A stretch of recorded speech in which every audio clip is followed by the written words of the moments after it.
We had a viewer ask us on one of our videos why we live in a metal sided house. We actually have got it more than twice.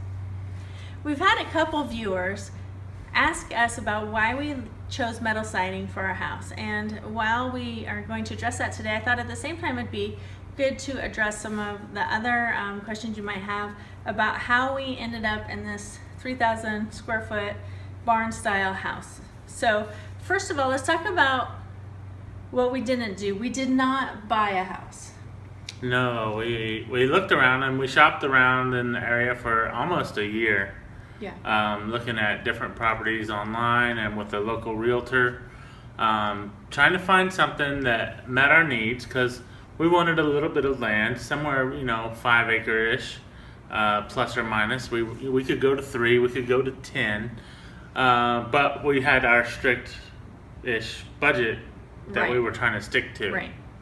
And the other thing was distance. Right. My dad has dementia, and at that point he was in one of the middle stages. He's getting toward the later stages now. We're about 3 years in.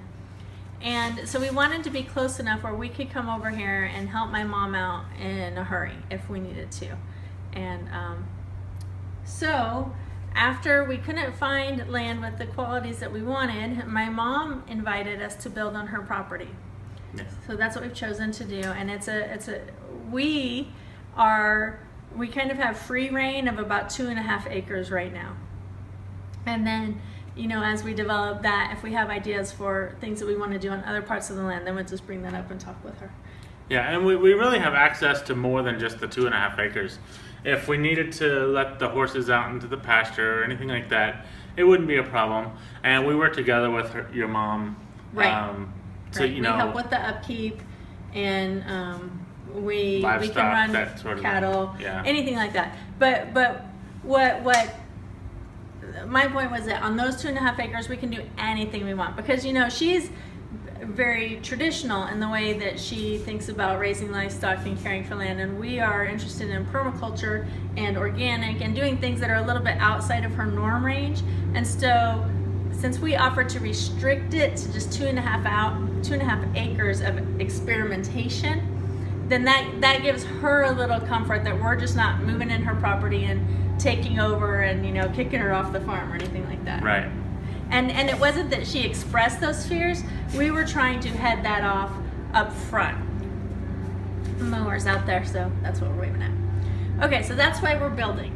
So then let's talk about some things we did not build. We did not build a tiny house because We're not tiny people. no. Yeah, tiny house living isn't for us. This is probably going to be the last home that we live in. Our plan is to be here long term, and we want to be comfortable and have plenty of room. Although we do like the tiny house idea. We like the small footprint and all of that, but Yeah. it just wasn't the thing for us. We also did not go with an earth berm home. Chris, you want to talk about why we didn't do that? One of the contractors we talked with recommended an earth berm home and actually gave us a bid on it. His bid was pretty good considering everything that he was suggesting. Recessing the house about 1/2 to 2/3 into the hillside here to help keep it cool and energy efficient, things like that.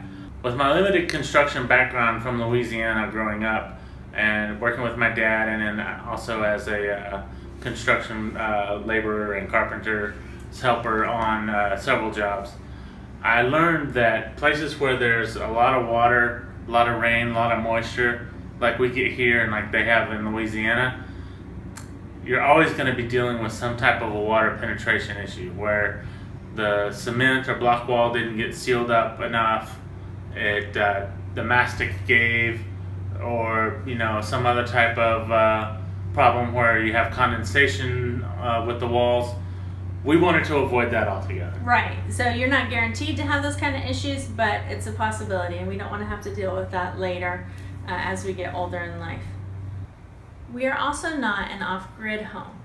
What we are trying to do is be more self-sustaining. Our goal is to raise our own food, both animals and produce, and have enough excess so that we can sell or barter.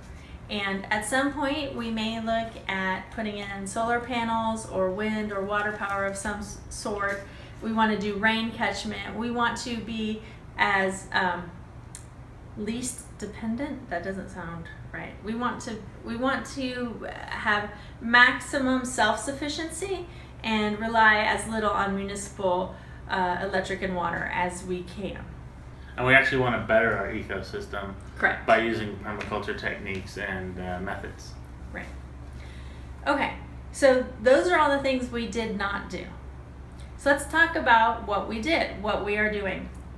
When we decided to build, we went online and just looked at floor plan after floor plan, picture of houses,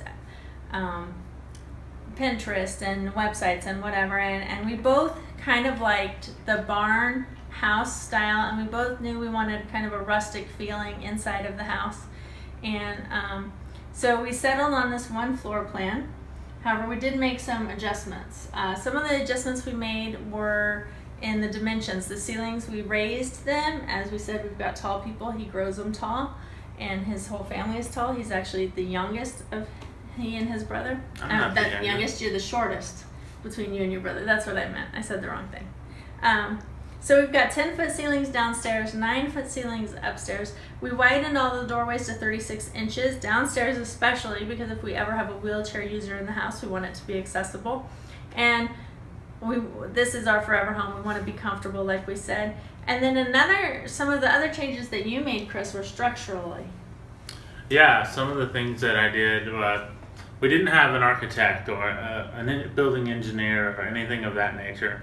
So we're relying heavily on my own knowledge and expertise, information I could find online, and the expertise of our construction crew as well when it came down to those things. And YouTube. Lots of YouTube building channels. You can find a lot of stuff on YouTube. We found a lot of energy efficiency equipment and tips from Matt Reisinger's build page channel on YouTube, and anyone building should definitely check him out. His videos are well produced, and they're just informative on different techniques and methods you can use to be more energy efficient and build a better house. Right.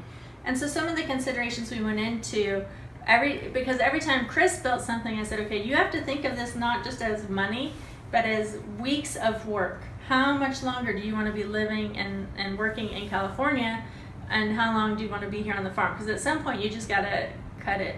And so one of the things we looked at is, are we going to spend a little money now to save a lot of money in the future? So like you saw in our insulation and air conditioning video, those are some things where we did some upgrades to save money. And we kind of did that whole kind of pros and cons, savings versus spending throughout the whole build of the house. Right. And so, we calculated different loads, and for the upstairs versus the downstairs, we went with 2x6 studs to be able to insulate more in the walls. We got the engineered trusses, so they're designed for the load in our area, any type of snow and that kind of thing. We don't really have to worry about it.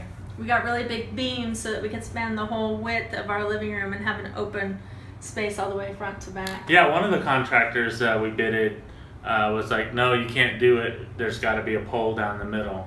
And I'm like, that's ridiculous. I mean, they build like gigantic arenas and stuff without poles down the middle. I mean, when's the last time you saw a pole down the middle of a football field? It just doesn't happen.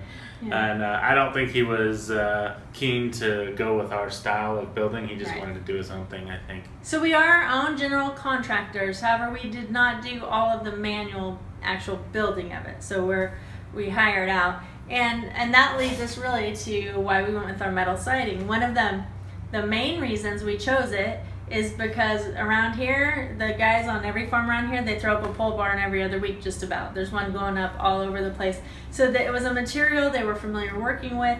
We could hire non-skilled laborers who knew how to put up siding, and they could come in and do it fast, just like bam, bam, bam, bam, bam. So we saved money in our labor by doing that. Definitely on the labor and in the material itself. Right. If you would have compared it with like cedar planks or a hardy siding or vinyl siding, the cost would have gone up exponentially in materials alone.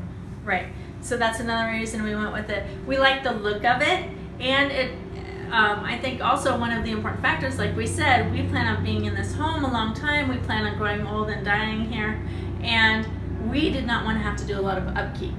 Yeah, upkeep is not my thing. I mean, build it right the first time, and it should last you 100 years.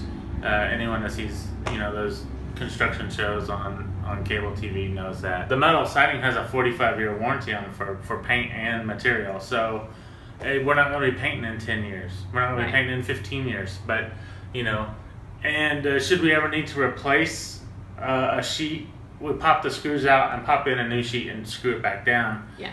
That's something that we can do. We already had to do that once because I hit a rock with the mower and put a hole about that big in the siding. So he knows. So we got that fixed though. Yeah. And like you said, it was a really easy fix. It was go get one of the spare pieces out of the garage that had been cut and just take it down, put up the new one, and boom, we're done. So I guess that's about it for this style of home and the materials we used.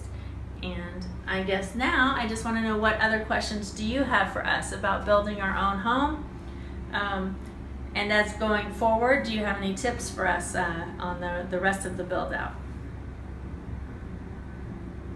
Thanks for watching. Be sure to thumbs up, subscribe, comment. We love comments. Please leave a comment. Bye, everybody. Bye, everybody. Yeah. The Nazi wave was coming in. The Heil Hitler. Bye, everybody.